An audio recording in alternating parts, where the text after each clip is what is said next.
Le cri déchira la nuit comme un coup de tonnerre.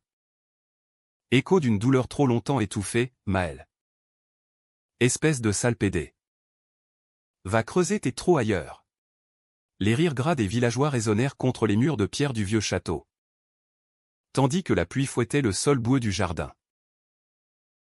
Maël. Trempé jusqu'aux os. Lâcha sa pelle qui s'enfonça dans la terre noire. Son cœur battant à tout rompre non pas de peur, mais d'une rage sourde qui montait comme la marée en Bretagne. Il releva la tête, ses yeux verluisants sous l'averse, fixant le cercle de silhouettes moqueuses des fermiers, des artisans, ces ombres familières du village de Saint-Loup, nichées au creux des collines normandes. Parmi eux, Rémi, son amour secret, se tenait en retrait, les poings serrés, le visage crispé par un conflit intérieur qui le rongeait depuis des mois. Maël avait cru en lui. En ses nuits volées dans l'étable. En ses murmures qui promettaient un avenir loin de ses regards assassins. Mais ce soir-là, sous le ciel plombé de novembre 2025, tout bascula. Le lendemain matin, alors que le soleil peinait à percer les nuages bas, un notaire parisien frappa à la porte de la modeste chaumière de Maël. L'homme, un type guindé en costume 3 pièces, ajusta ses lunettes cerclées d'or et déclara d'une voix monocorde, « Monsieur Maël Duval. Vous êtes l'unique héritier du château de Saint-Loup.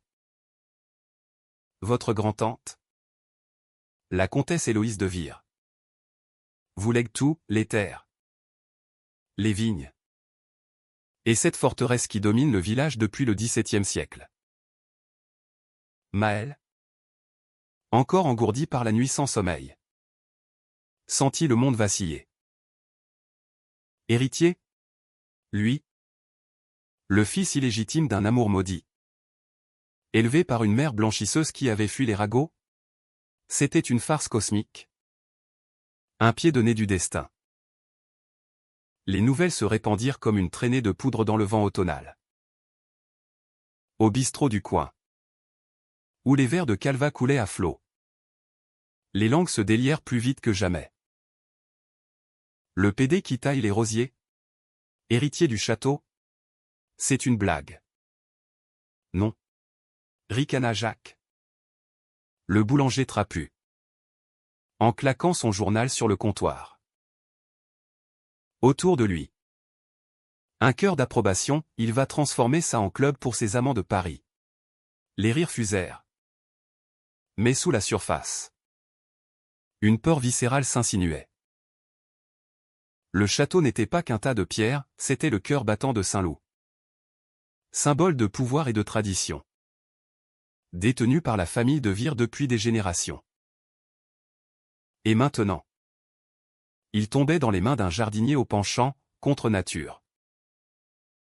Maël, ignorant les murmures, se réfugia dans son jardin. Les plates-bandes de lavande qu'il avait plantées l'été dernier ondulaient sous la brise. Un havre de paix au milieu du chaos. Il s'agenouilla, les doigts s'enfonçant dans la terre humide, cherchant dans ce sol fertile un ancrage contre la tempête qui s'annonçait. Rémi apparut alors, silhouette élancée dans la lumière pâle, ses cheveux châtains ébouriffés par le vent. Maël? C'est vrai? Le château? Sa voix tremblait. Un mélange d'émerveillement et de quelque chose de plus sombre. Comme un reproche voilé. Ils s'assirent sur un banc moussu, à l'abri des haies. Maël raconta tout, la lettre arrivée par courrier express. Les clauses du testament Héloïse. Cette vieille recluse qu'il n'avait vue qu'une fois enfant avait suivi sa vie de loin, admirant en secret sa persévérance. Son amour pour les fleurs qui rappelaient le sien. Elle m'a écrit une fois. Il y a 10 ans.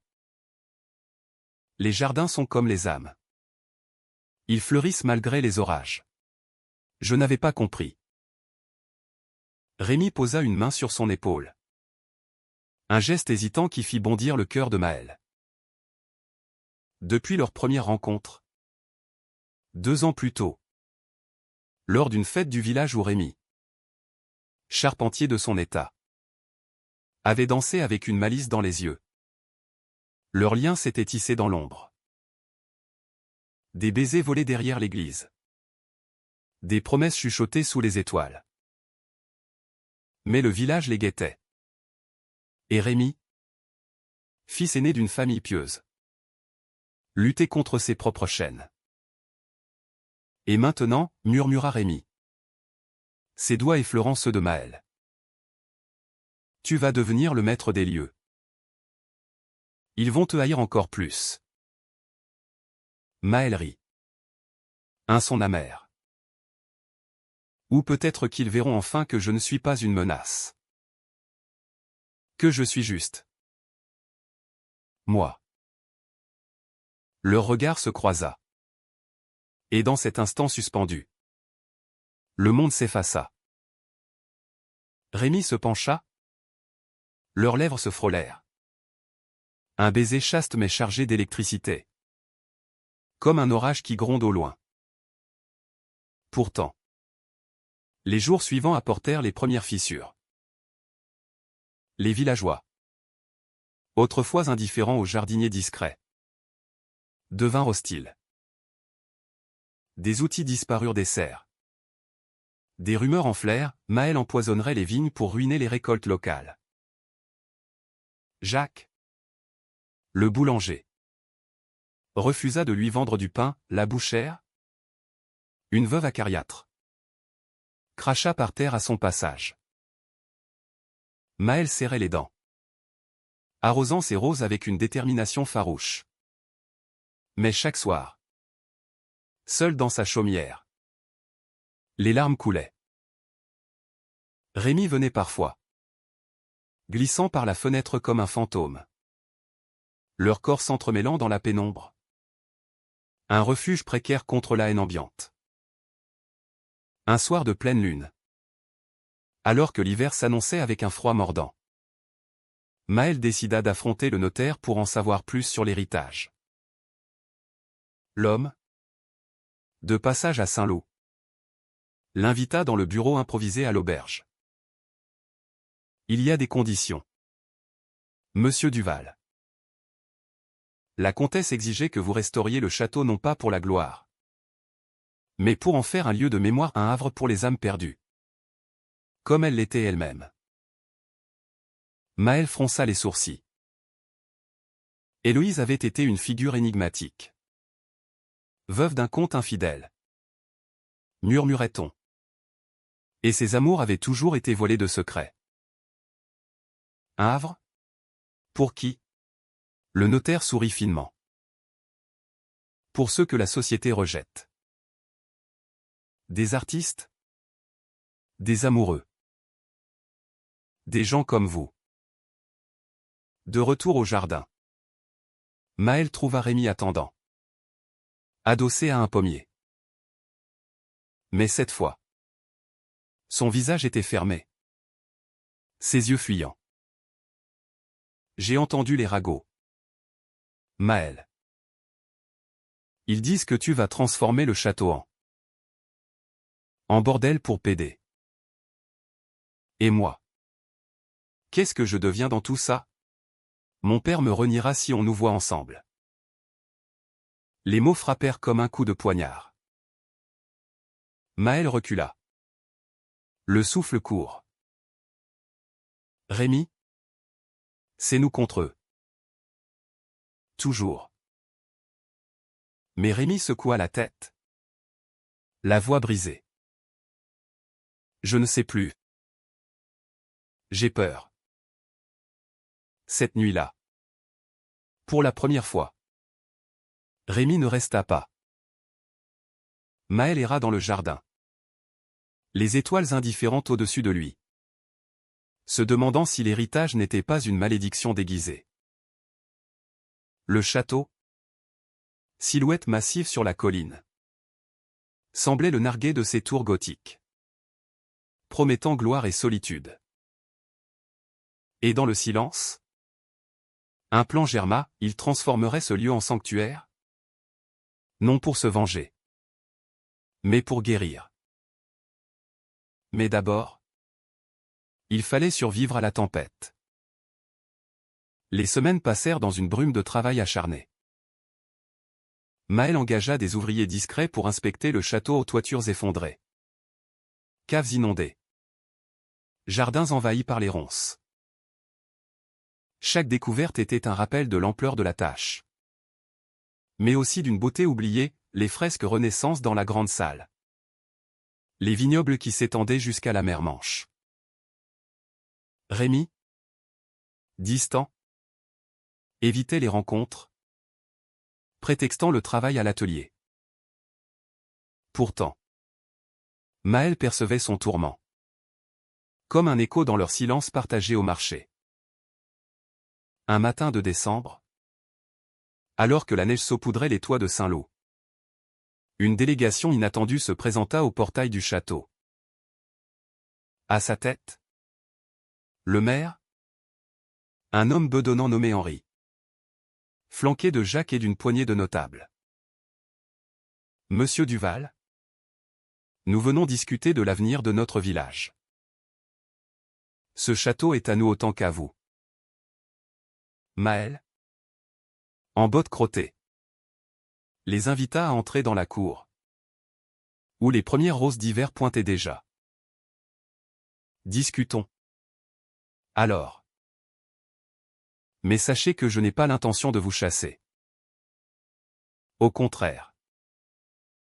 La réunion s'étira dans la salle des gardes, meublée de chaises branlantes. Henri, suant malgré le froid, exposa leurs craintes, faillite des petites fermes si Maël monopolisait les terres. Profanation des traditions. Et vos inclinations. Monsieur. On ne veut pas de scandale. Maël sentit la bile monter. Mais il se contint, évoquant le testament d'Héloïse. Ce lieu sera ouvert à tous, atelier pour artisans. Chambre pour voyageurs. Un jardin public. Pas de scandale? Juste de la vie. Les visages se fermèrent, mais un doute s'insinua. Jacques, le plus virulent, marmonna, on verra ça. À la sortie, Rémi surgit de l'ombre des haies. Le visage pâle. Tu es fou de les défier comme ça. Ils te détestent. Maël le saisit par le bras, le tirant dans un recoin du mur. Et toi? Me détestes-tu aussi? Rémi hésita, puis fondit en larmes. Son corps s'affaissant contre celui de Maël. Non. Je t'aime. Mais j'étouffe. Mon frère aîné est rentré du Canada. Il parle de famille. D'honneur.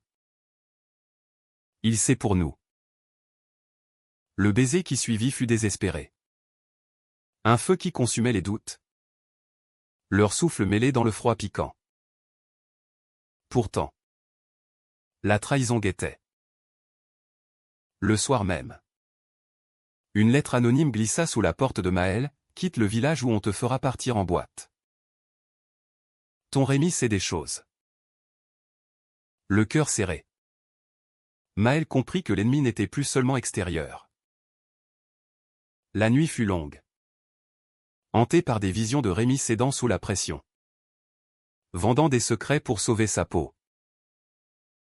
Au lever du jour, il décida, il irait voir Rémi. Forcerait la vérité. Quitte à briser ce qui restait de leur amour.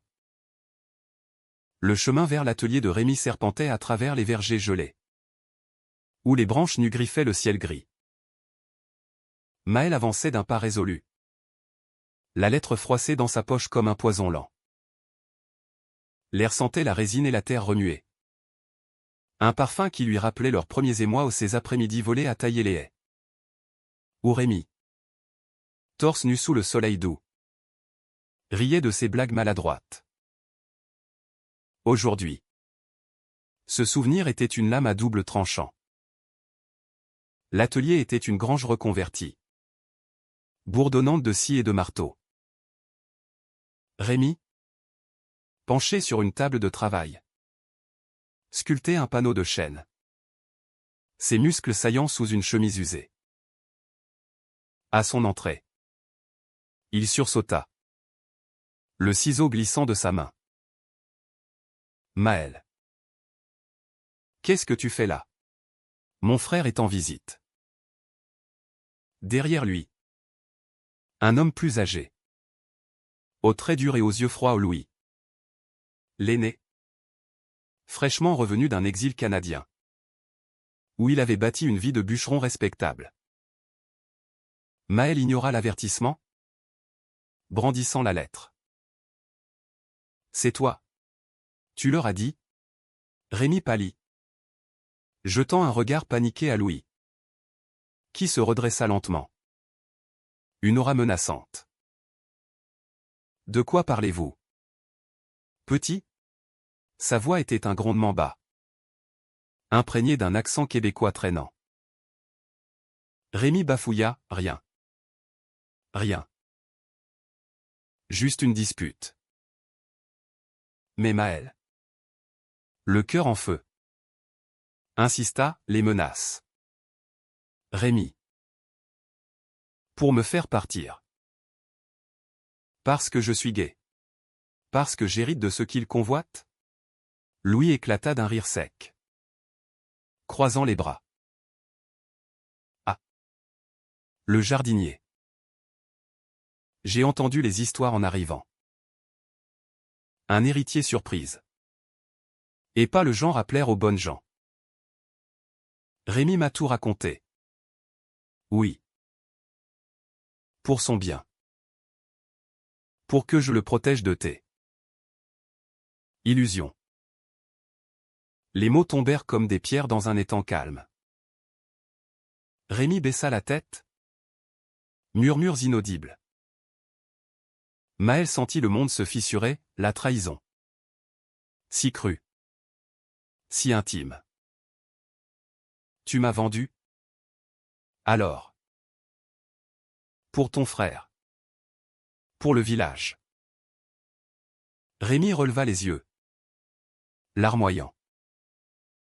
Pas comme ça. J'ai juste. J'avais peur pour nous. Il allait le découvrir seul. La dispute éclata en un tourbillon de voix. De gestes inutiles. Louis intervint. Poussant Maël vers la porte, sors d'ici. Avant que je te montre ce qu'on fait aux traîtres au Canada. Dehors. Sous la neige fine qui tombait maintenant. Maël courut. Les poumons en feu. Jusqu'au château. Il s'effondra dans la grande salle. Entouré de toiles d'araignées et de portraits ancestraux qui semblaient le juger de leurs yeux peints. Héloïse. Dans son cadre doré. Arborait un sourire énigmatique. Avait-elle connu pareille douleur? Avait-elle aimé en secret? Comme lui? Les jours suivants furent un brouillard de solitude. Maël se plongea dans les travaux, il engagea un architecte parisien. Un jeune homme efféminé nommé Théo. Qui arriva en train avec des rouleaux de plans et un enthousiasme contagieux. Ce château est un diamant brut. Maël. On va en faire un centre culturel ou exposition. Concert. Retraite pour artistes. Et pour les LGBT. Un espace safe. Discret mais fier. Théo. Avec son accent chantant du Sud. Devint un allié inattendu. Partageant des histoires de sa propre jeunesse à Marseille. Où il avait fui les insultes pour Paris. Ensemble. Ils explorèrent les recoins oubliés, une bibliothèque secrète remplie de volumes interdits. Des lettres jaunies d'Héloïse à une amante anonyme. Mais le village bouillonnait. Les sabotages s'intensifièrent, vignes arrachées. Graffiti homophobe sur les murs du château, pédé hors d'ici. Le maire, Henri, convoqua une assemblée extraordinaire à l'église. Ce Duval veut nous voler notre histoire, tonna-t-il. Sous les vivas. Rémi, assis au fond, se tordait les mains, déchiré entre la culpabilité et la loyauté familiale. Louis, à ses côtés, murmurait des poisons, prouve que tu es un homme. Petit frère, aide-nous à le chasser. Maël, averti par un ami discret, la vieille postière, qui avait toujours fermé les yeux sur ses amours, prépara sa défense. Il organisa une visite ouverte du château, invitant tous les villageois à voir les changements. Le jour J, sous un ciel clair pour la première fois depuis des semaines, une foule curieuse se massa à l'entrée. Maël, en chemise blanche impeccable, un cadeau de Théo, les accueillit avec un discours simple, « Ce château n'est pas à moi seul. C'est à nous tous. Venez. Touchez. Imaginez. » Les réactions furent mitigées. Certains, comme la jeune institutrice Élise, s'enthousiasmèrent devant les plans de jardin communautaire. D'autres, menés par Jacques, grognèrent des objections. Puis Rémi apparut, seul, se frayant un chemin à travers la foule. Ses yeux cherchèrent Maël. Et dans ce regard, un appel muet. Mais avant qu'il puisse parler, Louis surgit, brandissant un papier froissé et une pétition pour contester l'héritage, signé par la moitié du village. Duval, c'est une fraude. Ta grand-tante n'était pas saine d'esprit. On va te traîner en cour. Le chaos éclata, cri poussé. Une bousculade qui fit chanceler Maël contre un pilier. Rémi bondit, empoignant son frère, assez. C'est lui qui a raison. J'aime Maël. Et je ne te laisserai pas détruire ça. Le silence tomba, lourd comme une chape de plomb. Louis blêmit. La foule murmura. Maël, le cœur battant, s'approcha de Rémi, tendant une main tremblante. Reste avec moi. Affronte-les. Cette déclaration publique, cet aveu d'amour au grand jour, fut le premier craquement de la glace. Louis tourna les talons, emportant sa rage, mais semant les graines d'une fracture familiale. Le village, stupéfait, se dispersa en chuchotements. Élise, la première, serra la main de Maël, bravo. On a besoin de ça ici. Théo, en retrait, essuya une larme discrète. Ce soir-là, dans la chambre restaurée du château, un lit à baldaquin au drap frais, éclairé par des chandelles, Maël et Rémi se retrouvèrent enfin. Leur corps, marqués par les ecchymoses de la journée, s'unirent avec une tendresse nouvelle, forgée dans le feu de la révélation. Je suis désolé, murmura Rémi contre sa peau. J'ai eu peur. Mais plus maintenant. Maël, caressant ses cheveux, répondit, l'amour vrai. C'est ça, survivre à la peur. Pourtant, le répit fut bref. Des nouvelles de Paris arrivèrent, Louis, furieux, avait contacté un avocat véreux pour rouvrir le testament. alléguant une clause cachée où Héloïse avait peut-être désigné un autre héritier. Un cousin éloigné aux États-Unis. Imprégné de cette audace américaine que la comtesse admirait tant dans ses lectures de Hemingway et Fitzgerald. Maëlle, apprenant cela, sentit un froid l'envahir. Était-ce la fin? Ou le début d'une bataille plus grande? Où l'amour devrait triompher non seulement de la haine, mais de l'avidité? Les préparatifs pour la contre-attaque s'organisèrent dans l'urgence. Théo appela des contacts à la capitale, un expert en droit des successions. Une association LGBT prête à soutenir publiquement. Rémi, rachetant son silence passé, travailla jour et nuit à rénover les écuries en atelier. Mais la nuit, dans les bras l'un de l'autre, ils se confiaient des rêves, un mariage discret à Paris. Des enfants adoptés peut-être. Un jardin éternel où l'amour fleurirait sans entrave.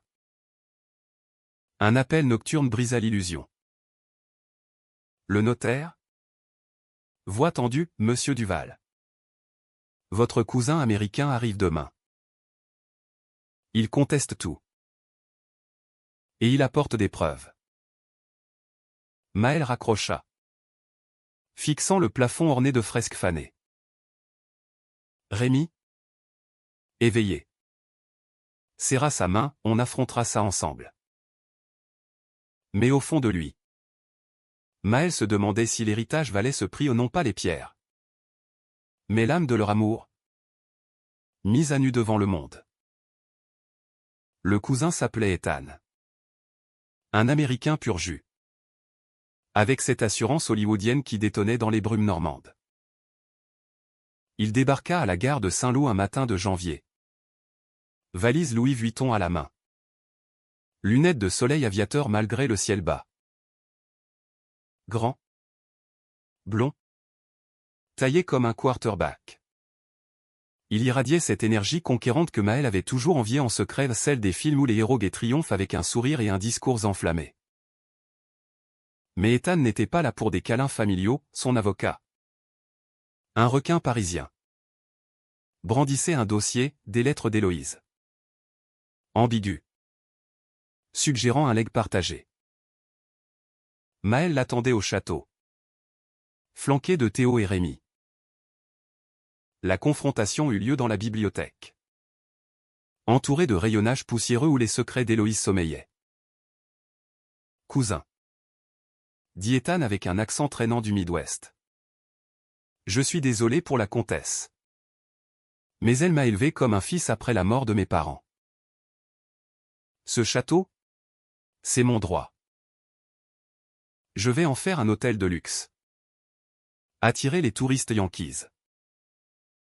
Toi. Tu gardes le jardin. Ça te va bien. Son ton était paternaliste. Presque bienveillant. Mais Maëlle idée cela l'arrogance d'un homme habitué à gagner. Rémi? Les poings serrés. Intervint, et Maëlle? Tu le mets à la rue comme ça? Ethan haussa les épaules. Un sourire carnassier. L'amour est beau. Les gars. Mais l'argent parle plus fort. J'ai des investisseurs à New York qui attendent. Théo. Plus diplomatique. Sortit les contre-preuves, le testament original. Authentifié. Sans ambiguïté. Mais Ethan ricana, on verra en cours. Et pendant ce temps. Profitant. Jardinier. La nouvelle de l'intrusion américaine se répandit comme une traînée de poudre. Ravivant les haines locales. Jacques. Au bistrot. Porta un toast ironique, les PD se disputent maintenant. Bientôt. Le château sera un Yankee. Et on rira moins. Pourtant. Une curiosité malsaine attira des villageois au château. Feignant l'intérêt pour les travaux. Élise organisa un atelier d'écriture pour enfants dans les jardins. Un premier pas vers la réconciliation. Maëlle. Épuisé mais résolu. Accueillis tous. Semant des graines de doute dans les esprits récalcitrants. Rémi, lui, sombra dans une culpabilité résiduelle. Une nuit. Alors qu'il marchait le long des remparts enneigés. Il avoua, Ethan me fait penser à ce que j'aurais pu être libre. Sans attache. Et si j'avais cédé? Si je t'avais trahi pour de bon? Maël s'arrêta. Prenant son visage entre ses mains gantées. Tu l'as fait. Un peu. Et on en est là. Mais l'amour? Rémi? C'est pas un conte de fées américain. C'est du français pur, du vin aigre. Des disputes. Et au bout? Du miel. Ils s'embrassèrent sous la lune. Un baiser salé de larmes. Où le froid mordant ne pouvait éteindre leur feu intérieur. Le procès s'annonça comme un ouragan. À Caen. Au tribunal civil. Les deux camps s'affrontèrent sous les plafonds voûtés du palais de justice. Ethan. En costume Brooks Brothers. Dépeignit Héloïse comme une excentrique américaine dans l'âme. Influencée par ses séjours à Boston. Son avocat cita des lettres, Ethan est mon fils spirituel. Fort et audacieux. Maël. En tweet simple. Évoqua la solitude de la comtesse. Son amour pour les jardins modestes. Son legs à un parent rejeté comme elle l'avait été. Elle voulait guérir les blessures. Pas les monétiser. Rémi témoigna. La voix chevrotante, j'ai vu Maël transformer la haine en beauté. Il mérite ça plus que quiconque. Sa franchise. Publique. Fit sensation, des journalistes parisiens. Alertés par Théo.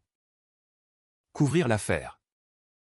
Titrant sur « L'héritier gay contre le cow-boy yankee ». Louis. Présent en soutien à Ethan ou une alliance improbable née de la rancune. Bouillait en silence. Mais Élise. Dans la salle. Applaudit discrètement. Le verdict tomba après une semaine d'attente agonisante, le château revenait à Maël. Sans partage. Ethan. Amer. Serra la main de son cousin, tas du cran. Français. Peut-être qu'on se reverra pour un verre. Il repartit pour les States. Emportant sa défaite et une invitation vague à une expo à New York, un olivier tendu. Imprégné de ce pragmatisme américain. À Saint-Lô. La victoire fut aigre-douce. Jacques et ses pères boycottèrent toujours. Mais les jeunes, menés par Élise, affluèrent pour les premiers événements, un concert de jazz dans la cour, où Rémi dansa ouvertement avec Maël sous les guirlandes lumineuses. Théo, en maître de cérémonie, lança « Bienvenue au château des âmes libres ». Les rires fusèrent.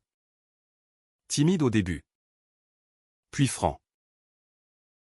Mais le vrai conflit couvait ailleurs. Louis, rentré au Canada, envoya une lettre venimeuse à Rémi, tu as sali le nom familial. Ne reviens pas.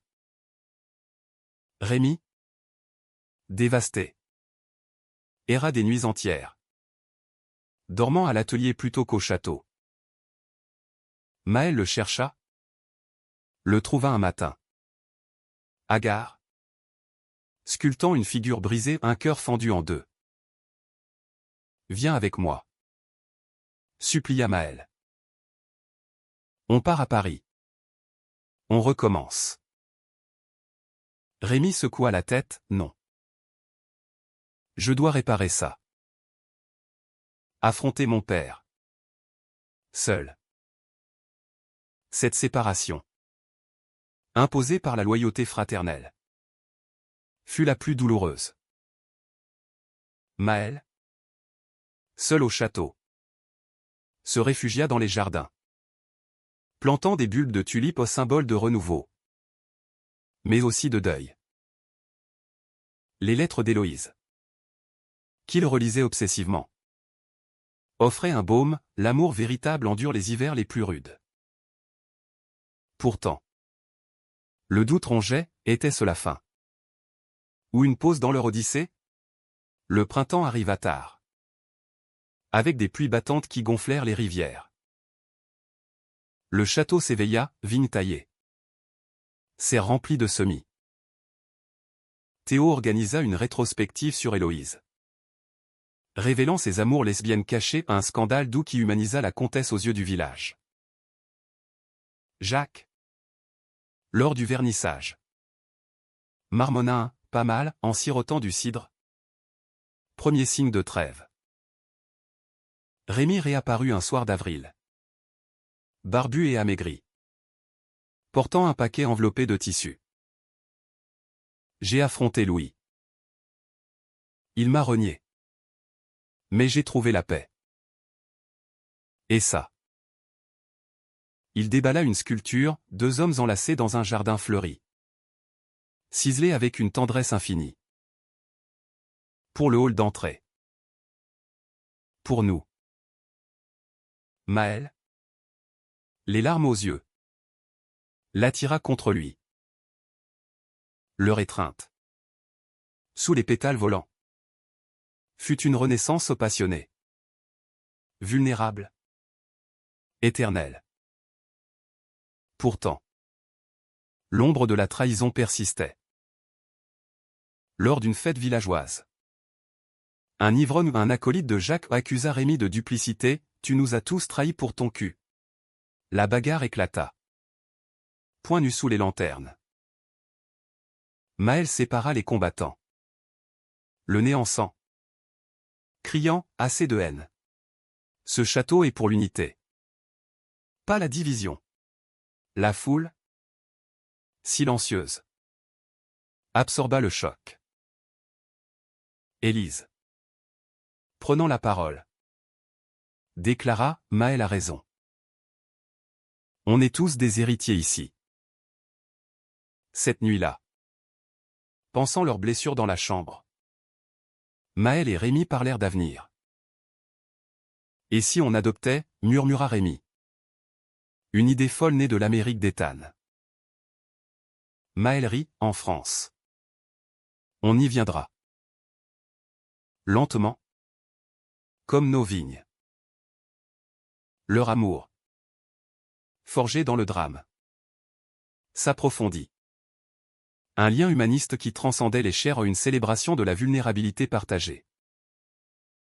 L'été 2026 enveloppa Saint-Loup d'une chaleur languide, transformant le château en un aimant pour les âmes en quête. Les premiers invités arrivèrent, un couple gai de Lyon.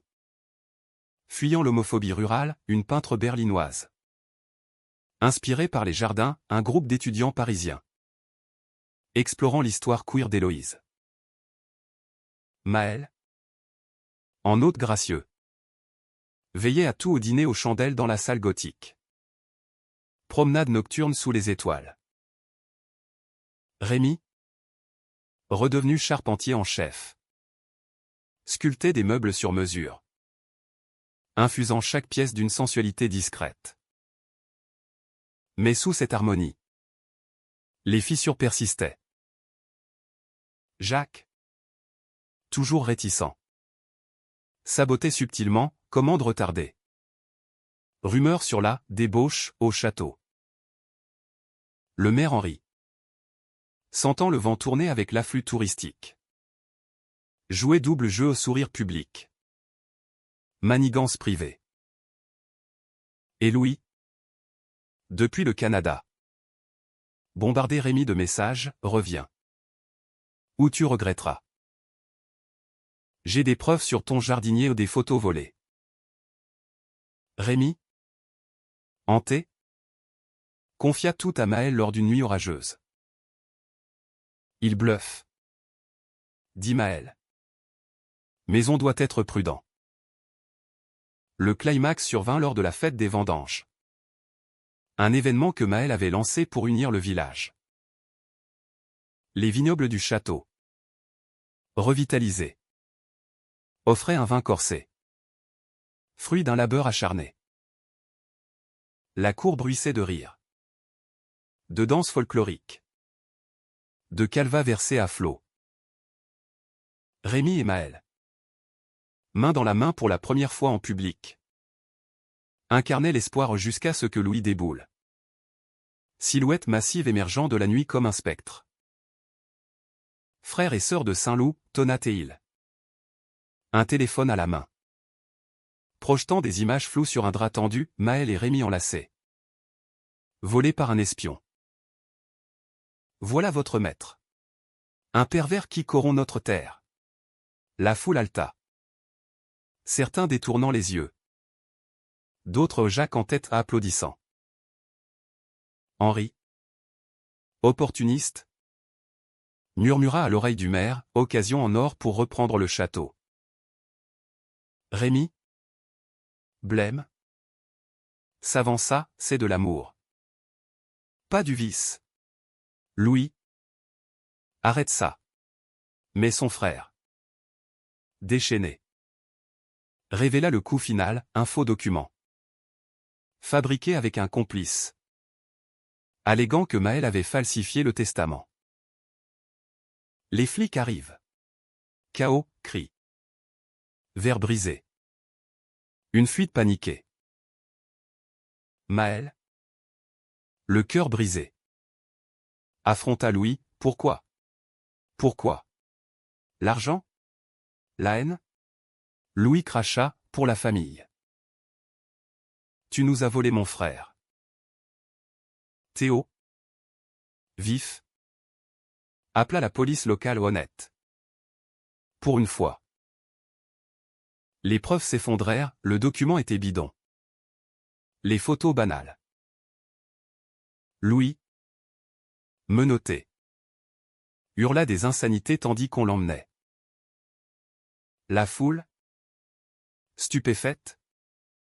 Se tut. Puis Élise monta sur une table, assez de mensonges. Maël nous a donné un avenir. Applaudissons-le. Des applaudissements sporadiques enflèrent en tonnerre. Jacques lui-même hochant la tête. Vaincu. Rémi. En larmes. Tomba à genoux devant Maël, pardonne-moi. J'ai amené ça ici. Maël le releva. L'embrassant devant tous, un geste audacieux. Romantique. Qui scella leur union? C'est nous contre le monde. Souviens-toi. La nuit se mua en célébration cathartique, danse endiablée. Confession chuchotée. Un village naissant à la tolérance. Pourtant. La trahison de Louis laissa des cicatrices. Rémi. Hanté par la rupture irrémédiable. Sombra dans une mélancolie profonde. Des nuits entières. Il sculptait seul. Ses œuvres de plus en plus sombres, amants séparés par des ronces. Cœur saignant de solitude. Maël. Inquiet. Consulta Théo, il a besoin de temps. Comme nous tous. Ils organisèrent une retraite, un voyage à Paris. Où ils visitèrent le Marais. Quartier gai vibrant. Assistèrent à une pièce sur l'amour interdit, un écho poignant à leur histoire. De retour, Rémi émergea transformé. Il proposa un mémorial dans les jardins, une sculpture collective. Où villageois et invités graveraient leurs histoires d'amour perdues ou trouvées. Jacques, à la surprise générale, participa. Taillant une rose tordue, pour ma femme. Parti trop tôt. Ce geste, humble, marqua le tournant, la haine cédant à l'empathie. Maël et Rémi, dans l'intimité restaurée, explorèrent des profondeurs nouvelles. Leur nuit devint un sanctuaire de sensualité, caresse languide sous les draps de lin. Murmure de promesses éternelles. Tu es mon château. Souffla Maël. Plus solide que ces pierres. Rémi, riant doucement, répondit, et toi? Mon jardin fertile. Indomptable. L'automne apporta les premières récoltes, vin primé. Articles élogieux dans le monde sur le château queer de Normandie. Ethan. Depuis New York. Envoya un mail, bravo. Cousin. T'as gagné à l'américaine avec le cœur. Viens exposer tes jardins ici. Un pont tendu. Humaniste. Entre deux mondes. Mais le destin. Capricieux. Réservé un dernier coup. Une lettre du notaire, une clause oubliée d'Héloïse si Maël échouait à guérir le village. Le château irait à une fondation anonyme. Échec? Avec les sabotages passés? Maël? Doutant. Confia à Rémi, et si on n'y arrive pas? Rémi? Serein. Serra sa main, on a déjà gagné. L'amour est la vraie héritage. L'hiver revint. Plus doux cette fois. Saupoudrant Saint-Loup d'une neige qui adoucissait les contours. Le château, désormais phare de renaissance, bourdonnait d'activités, Noël solidaire pour les sans-abri. Atelier de poésie queer avec Élise. Vigne protégée par une coopérative villageoise où même Jacques apportait son grain de sel. Maël, usé par les batailles, trouva dans cette effervescence un sens profond au nom la gloire. Mais l'impact humain. Cette trame invisible qui relie les âmes blessées. Rémi, guéri de ses démons, devint le pilier, il lança un programme d'apprentissage pour jeunes artisans. Enseignant la sculpture comme métaphore de résilience. Chaque coup de ciseau enlève la peur. Révélant la beauté dessous. Prêchait-il. Ses yeux pétillants fixés sur Maël.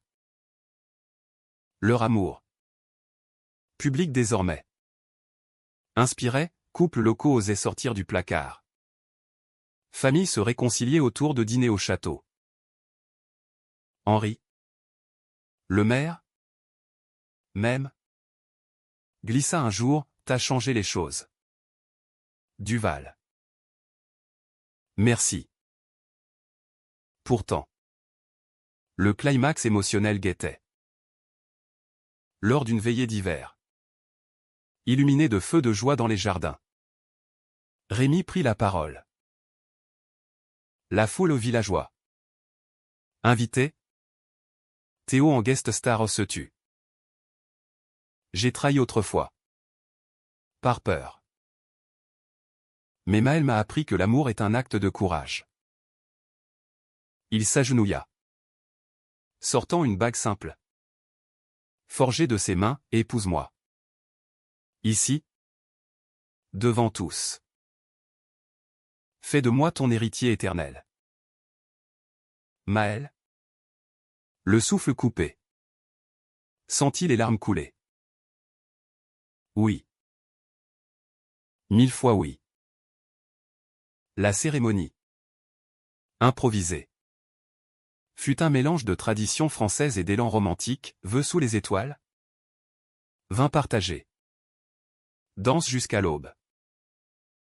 Pas de prêtre. Mais Élise lisant des extraits d'Héloïse, l'amour défie les lois.